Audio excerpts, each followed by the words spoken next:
Hi, John Marshall, the DrillMaster, with an Army JROTC squad going through competition here, and the commander is Let 1.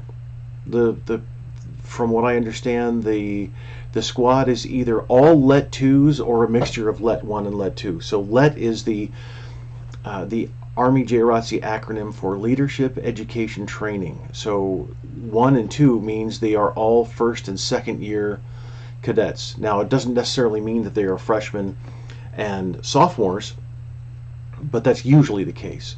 So any first year cadet is going to be in Let 1. So we're probably talking freshman and sophomore, but not necessarily the case. Oh, so before we get any further along here, I need to talk about the hands on the rifles. So it's a common misconception that you slide the hand up underneath the stacking swivel. So if you're at attention like this, and then you go to parade rest, you're supposed to slide your hand up right underneath that stacking swivel here, so that everybody looks the same. And that's not the case. That's not what you're supposed to do at all. You're supposed to stand at attention, have your hand placed on the rifle where the arm is fully extended, natural bend in the elbow there, not locked. But then when you go to parade rest, your hand stays in the same position. Whether you're at parade rest or attention, either one, your hand remains there. So whatever distance it is below the stacking swivel, then that's where it's supposed to remain.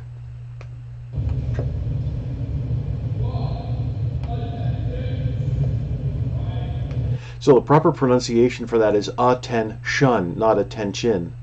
And I know we say attention when we are speaking the word, but attention is the command pronunciation. So as soon as you face, that rifle needs to be grounded up against the footwear, whether it's a boot or shoe. As soon as you place the rifle down, scoot it over. You've got your hand there, so scoot that rifle over immediately so that all three toes are aligned and that rifle is grounded up against your shoe. Good. Port means that and you can't see this, it's a black rifle up against a really dark uniform, but the butt is over the right hip, and then the upper portion of the rifle is centered in between. Move my microphone over. Centered in between the end of the shoulder and the neck. So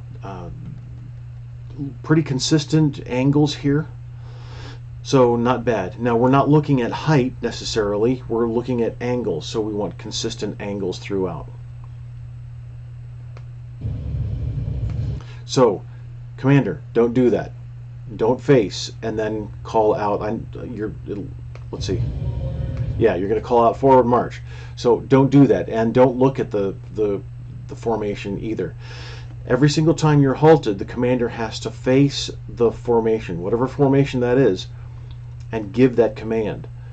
So, and it doesn't matter what the command is. If you're going to execute a forward march, then what the commander is going to do is execute a face-in march, whether it's to the right or to the left, whichever way you're facing. Usually you're going to give the team right face and forward march. So that means right face, you're still facing the squad, and then forward march. On forward march, you're going to execute a face-in march. So the face-in march is going to be executed on the platform of the right foot. You kick out the left and take that first step with the squad. So face every single time you stop, face your formation, and then give commands. All right. Also, don't look at your squad. You are at attention when you're giving commands. So being at attention means that you are also marching at attention, and that your head is going to face straight forward. So we don't turn our heads to give commands, except there are Well, I think there's just the one time when we're echoing commands in a parade situation. All right, mark time. You really need to go to my website and look at that article I recently wrote called A Study of Mark Time. It's very interesting. Hardly anybody does mark time correctly.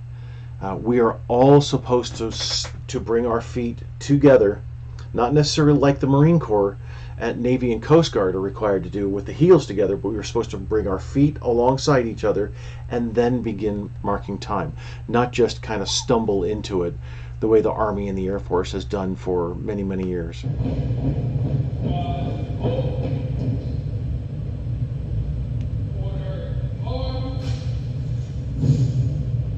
Good. Shouldn't have any sound there with the rifle going to order. Good salute, Commander. And you're still pulling on that sling, trying to keep your rifle vertical.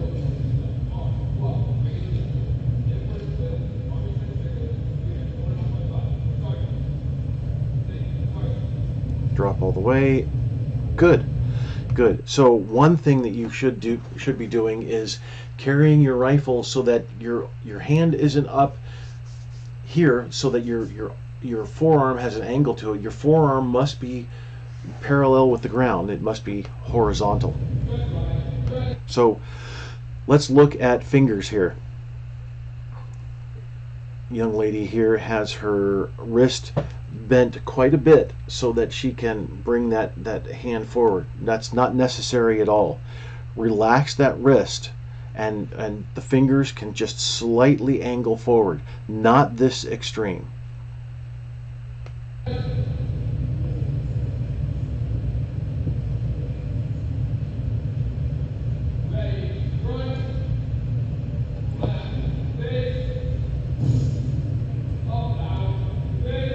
Remember, ground that rifle as soon as it hits the marching surface. Well done on those facing movements. I know it's a pain in the neck to face with a rifle, especially when you're first learning, so that you can try and get that muscle technique. And see, everybody did slide their hand up, so don't slide your hand up anymore. Get that technique of controlling the rifle. Left shoulder, a little bit of a timing issue, and so there's some well, not too bad of a grip issue there. That's okay. So here's what your hand should look like. So here's the butt of the rifle. You want these three fingers wrapped around the bottom, the index finger on top, and then splitting the heel of the butt, and then you want the thumb to make that circle there, there. So you want to see the split like I'm seeing there. You want to see the circle like I'm really seeing there. Not much in variation there, so that's pretty good.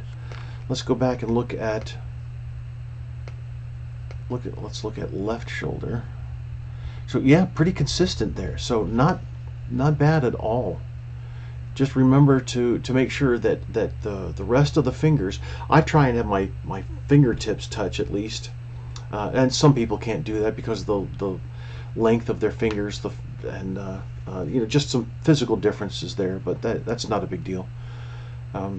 As long as you have that split here and then the circle or donut, whatever you want to call it, that's good. Good. And one other thing I want to look at.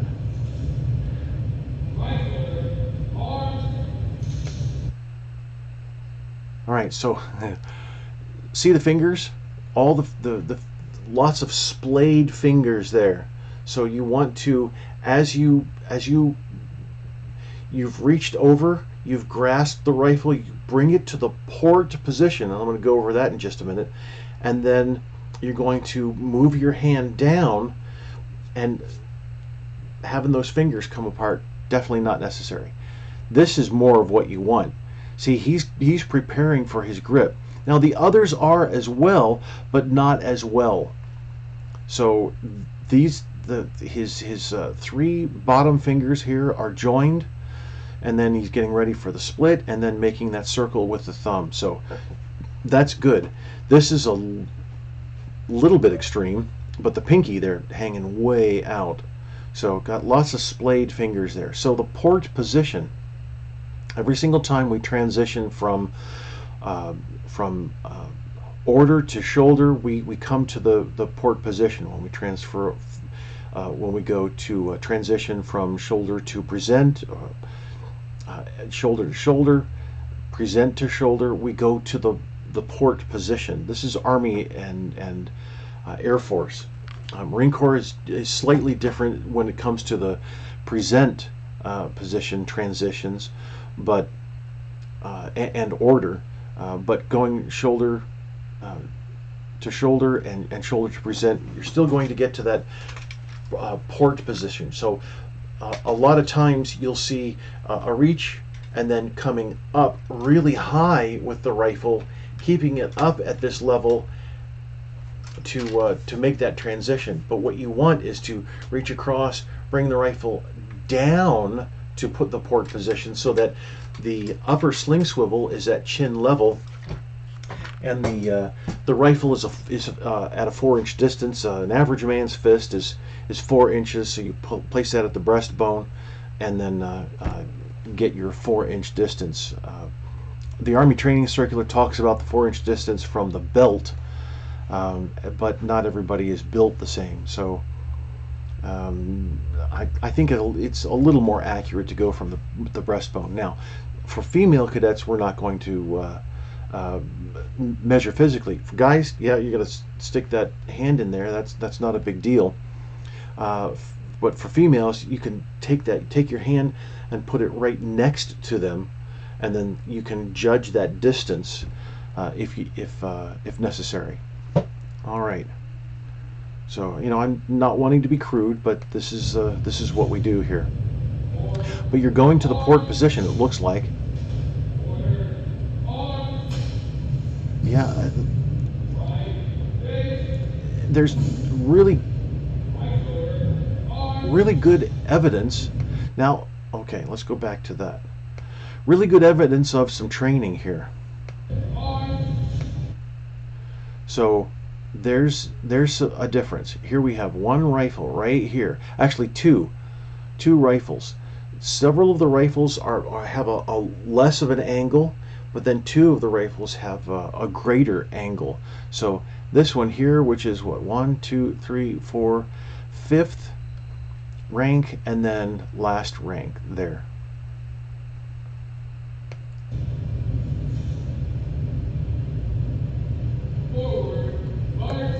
All right, just to emphasize there, Commander, face your formation and don't turn your head to give commands. Also, your left arm, you're swinging at your elbow there. Pivot, pivot. Good. So there was some spacing issues there at about the third to the last cadet. A little bit too close, because as I was saying pivot, I was still seeing and hearing that timing, and then the third to the last cadet came up and boom, it went right into that pivot very soon after. I almost got it there. There we go. See, much faster. So it's a spacing issue there. So decent arm swing from almost everybody, but I see that there are a couple of cadets. That was good. So you sped up on half step. Anyway, arm swing. I'm seeing arm swing where the hand is coming in front of the body just slightly, instead of going straight forward and straight back. So I want to look at the half step technique, but I also want to say that you sped up. So the Army timing is going to be 120 steps per minute, period. For cadets in competition, there is a 116 to 124 window there, the tempo range that you can use.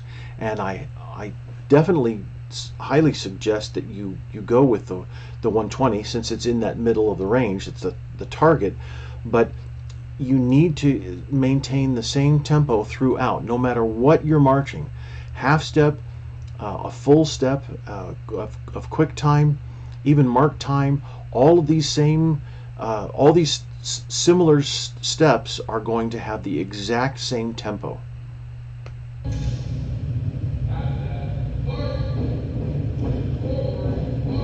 All right, not bad, although I saw a lot of the whole foot half step, and that's not what half step is.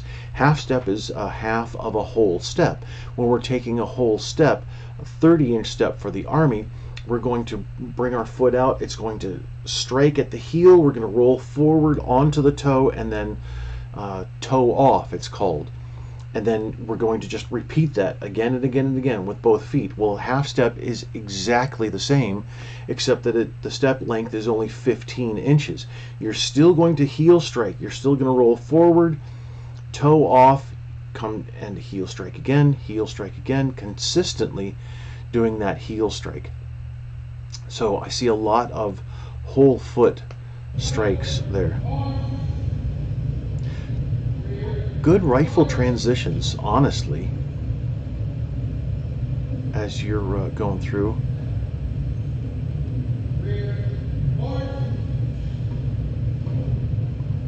Okay, so let's see rear march again. Half step, turn, and then full step. And it looked like everybody was doing the same thing. So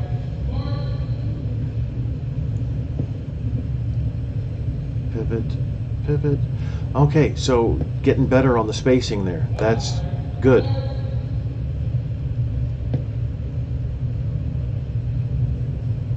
All right, Commander, you need to be 3 steps away from your squad all the time.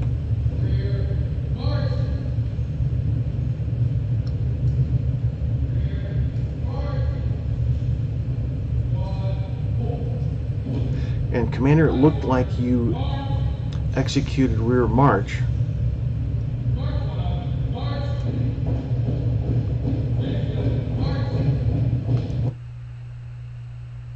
What?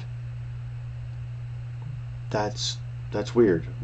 I'll look at that again. Anyway, Commander, what it looked like you were doing for your rear march is after the pivot, then you were bringing your feet together and then stepping off.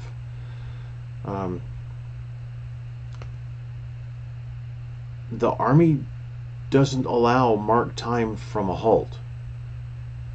Now, if it's in the sequence, okay, then the sequence was written poorly. But that was very strange. And then to change step at mark time. Wait a minute.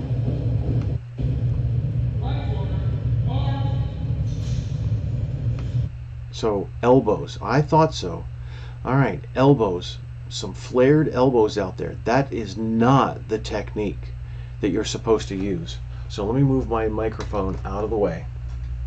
All right, so you're going from left shoulder, tucked elbow into your side, going from left shoulder to right shoulder. You reach across, grab, come to port, drop your right, and then come to, look at my elbow here, come to right shoulder and then cut away. Also, notice you can do this with your elbows practically pinned to your side without moving them. But I see some right elbows kind of coming out, squad leader there. And then definitely I see this. Several elbows here are like this. That's not the technique at all that we're supposed to use. Pin that elbow, drop that elbow down. Tucked elbows, both elbows need to be tucked when you're doing those transitions. Earlier I was looking for angles and timing. I didn't notice elbows as you were marching. So it's the same thing when you're marching.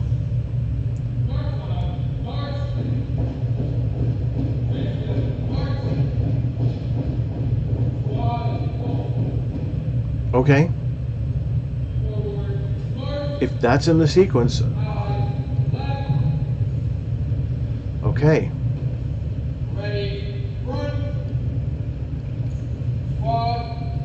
Great technique, Commander. Honestly, that was really good for that.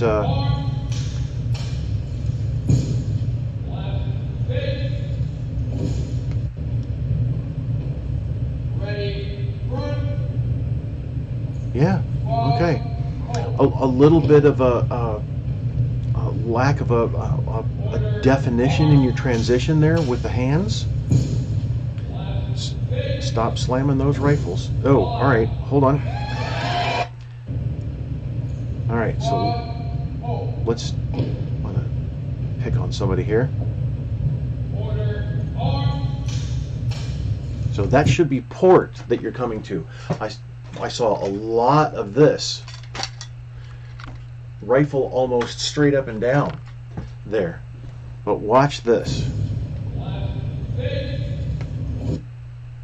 me see if I can go back just a hair.